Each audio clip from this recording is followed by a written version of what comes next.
Marie-Jeanne, merci beaucoup de nous accorder cette interview suite à l'écriture de votre livre. Votre premier livre? C'est mon premier livre, effectivement. D'accord. Alors, qu'est-ce qui vous a amené justement à cette expérience? Alors moi, ma première idée, vraiment au départ, c'était je voulais laisser un témoignage de la façon dont je vivais moi sur un plan pratique et matériel quand j'étais petite. Et je voulais laisser ce témoignage à mes petits-enfants. Donc j'ai commencé à écrire, mais j'ai abandonné très vite parce que je me suis aperçue que je n'avais pas de structure. Et j'ai eu la chance de rencontrer Olga Soboleva, qui m'a structuré mon récit. Et du coup, au lieu de ne parler que de moi, j'ai parlé de ma grand-mère maternelle, puisque c'est la seule que j'ai connue, de mes parents et de moi-même. Et je me suis arrêtée à 18 ans lorsque j'ai passé le baccalauréat. J'ai eu des passages plus faciles à écrire que d'autres. Par exemple, sur ma maman, ça a été très difficile. Parce que mon ressenti par rapport à ma maman, j'ai eu vraiment l'impression de culpabiliser par rapport à elle, de ne pas lui avoir dit que je l'aimais, de ne pas avoir montré cet amour que j'avais pour elle. Et ça a été vraiment des souvenirs qui ont été pas faciles des fois à vivre. Après, j'ai eu finalement pas mal de difficultés à écrire sur moi-même, me rappeler quand j'étais petite, etc. Et puis, il y a eu toute la partie mystère de la vie de ma grand-mère, avant que moi, bien sûr, je la connaisse quand elle était jeune. Et mon père, ça a plutôt été sur un plan vraiment, lui, très, très pratique. Non pas qu'il n'y avait pas de sentiments, mais bon, il m'a eu tard, à 46 ans, et j'étais fille unique.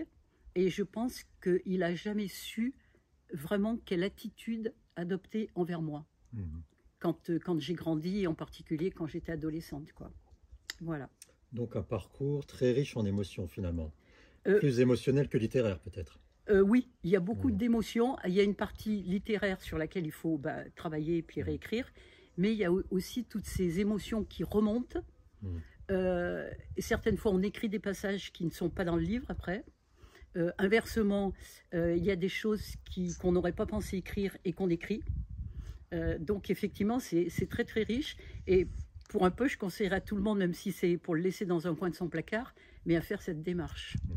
Ouais. Alors effectivement, vous avez raison, on parle beaucoup des vertus thérapeutiques de l'écriture. Alors est-ce qu'il y a des moments même où vous avez peut-être retrouvé des souvenirs complètement enfouis et qui n'étaient consciemment pas là et qui au fur et à mesure de votre démarche sont arrivés? Alors ça, c'est incontestable. C'est-à-dire qu'au départ, c'était en particulier pour mon papa. Je pensais pas avoir grand-chose en souvenir, et plus on travaille là-dessus, plus les souvenirs reviennent. Et c'est des fois des choses qu'on ne peut pas écrire parce que c'est un geste, c'est un regard, c'est voilà.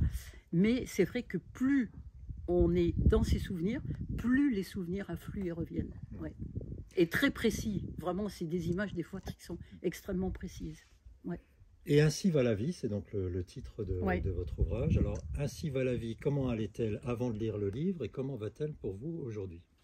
Je dirais que quelque part, à part le fait que j'ai posé et que je suis, disons, fière quand même d'être arrivée au bout de ce livre, pour moi, ça n'a pas changé grand-chose.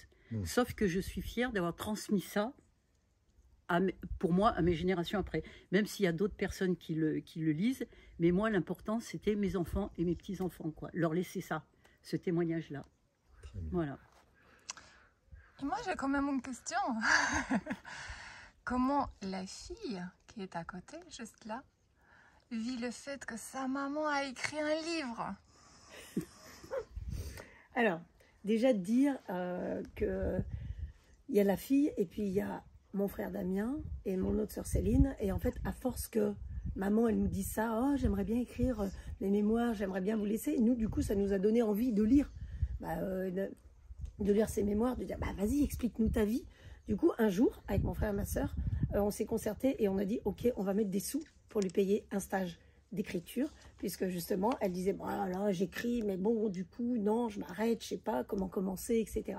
Et effectivement, comme disait maman, la structure, ça a une grande importance là-dedans, et puis de se sentir soutenu, encouragé par aussi une ou plusieurs personnes qui savent faire ça et dont c'est le métier et qui accompagnent dans ce sens. Donc, comme j'avais écrit mon bouquin avec Olga et que je me suis dit, oui, alors voilà, donc toujours le même. Je me suis dit, j'ai dit à Dami et à Celle, mon frère et ma soeur, j'ai dit, bah, pourquoi pas auprès d'Olga? Bah oui, pourquoi pas. Et puis, du coup, on a offert ça à maman, qui a été toute contente, et puis qui est venue vers Olga. C'est sûr que quand le livre, parce que maman, elle nous lisait de temps en temps, ah bah tiens, j'ai écrit ça sur la mémé, donc sa maman, ah j'ai écrit ça sur le pépé, ah j'ai écrit ça, j'ai écrit ça. Mais quand le livre, en plus c'est un cadeau de Noël, il nous arrive dans les mains, avec le titre qu'on n'avait jamais vu, l'image et tous ces chapitres de vie les uns après les autres et ces photos qu'on n'avait jamais vues, c'est très émouvant et c'est plus qu'un récit de vie, donc c'est très touchant et bah, moi je suis très fière aussi, il faudrait interroger ma sœur qui n'est pas loin, bon bref, et mon frère aussi un jour, et en tout cas pour moi Béa, qui suis l'aînée de la fratrie, j'ai trouvé ça hyper émouvant et aussi inspirant, en se disant voilà, on a plus de 70 ans, ça fait longtemps qu'on rêve d'écrire. Maman, c'est vrai qu'elle a écrit souvent des poèmes pour les anniversaires des gens, des chansons, des machins, des trucs. Et là, elle nous livre un morceau de sa vie à sa manière à elle, qu'elle trouve jamais parfaite. Mais voilà, moi je dirais quoi? Ça pète sa mère, c'est le cas de le dire. Et nous, ce qu'on lui demande, en fait, avec Dami et Celle, c'est d'écrire la suite. Parce que nous, on aimerait bien qu'elle aille un petit peu plus loin que 18 ans pour connaître un petit peu comment elle a vécu sa jeunesse et puis ses moments encore avant qu'on arrive. Vraiment, ce serait chou. Bon, pour l'instant, elle a dit non. Mais nous, on ne désespère pas. Pour l'instant, c'est un peu non catégorique. Et voilà. Donc, c'est vraiment extra. C'est vraiment chouette.